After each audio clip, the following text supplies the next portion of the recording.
Story time Hindi कहानी में आप सभी का स्वागत है। आज हम कहानियों के संग्रह से बीरबल की स्वर्ग यात्रा कहानी सुनेंगे।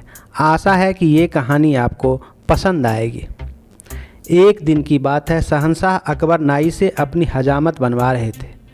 तभी वह नाई महाराज की तारीफ़ करने लगा। नाई बोला, महाराज आप अपनी सल्तनत में सबका ख्याल रखते हैं, चाहे बच्चा हो, बूढ़ा हो, गरीब हो, अमीर हो, सबका ख्याल रखते हैं।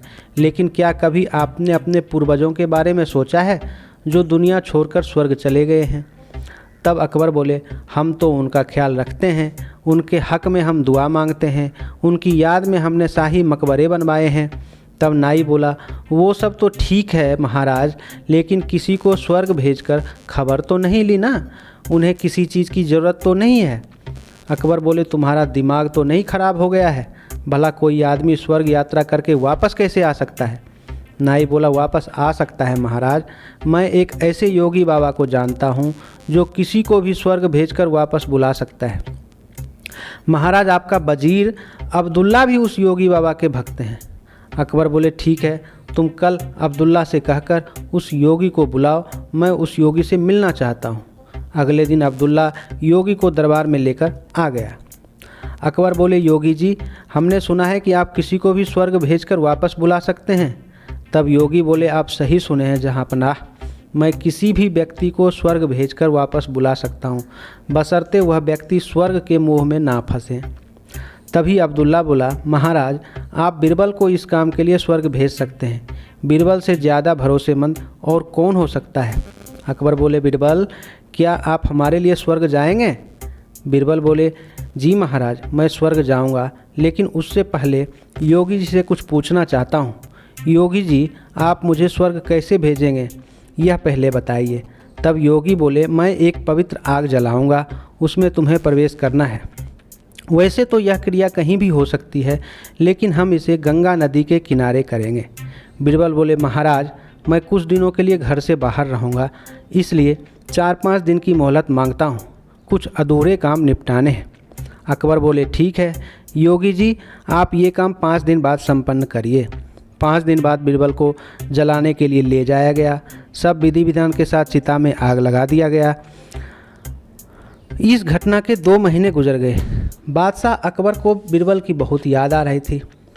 शहंशाह एक दिन वजीर अब्दुल्ला से बोले, योगी राज को बोलो बीरबल को स्वर्ग से बुलाएं। तब वजीर अब्दुल्ला बोला, महाराज योगी जी तो बोल रहे थे, लगता है बीरबल को स्वर्ग का सुख भाग गया है, वह स्वर्ग से आना ही नहीं चाह रहा है। तब अकबर बोले, ऐसा नहीं हो सकता है, उन पर हमें पूरा भरोसा है। उसी वक्त बीरबल वहाँ आ गया। उनके लंबे लंबे बाल थे, लंबी दाढ़ी थी। बीरबल को देखकर अकबर बहुत खुश हुए और बोले, बताओ बीरबल, स्वर्ग में हमारे पूर्वज कैसे हैं, उन्हें किसी चीज़ की ज़रूरत तो नहीं है? बीरबल बोले, जहाँपनाह उन्हें स्वर्ग में किसी चीज़ की कमी नहीं है, वे बहुत खुश हैं। बस एक ही चीज़ की दिक्कत है कि वहाँ कोई नाई नहीं होने के कारण सबके बाल बढ़ गए हैं। अब मेरा ही हालत देख लीजिए, आपके पूर्वज बोले हैं बस एक नाई भेज दो ताकि बाल कटवा लें। अकबर बोले, हाँ हाँ क्यों नहीं, हम अपने नाई को वहाँ भेज देते हैं। और अब्दुल्ला को बोले, योगी जी और नाई को तुरंत बुलवाओ। जब नाई ने यह बात सुनी तो वह घुटनों पर गिर गया और बोला, जहाँपनाह मुझे माफ़ कर दीजिए, मुझसे ये सब अब्दुल्ला ने करवाया था, क्योंकि वह बीरबल को शोहरत से जलता था और बीरबल को अपने रास्ते से हटाना चाहता था। और ये बाबा भी पाखंडी है, पता नहीं बीरबल उस आग से कैसे बच गया, मगर मैं नहीं बच पाऊँगा।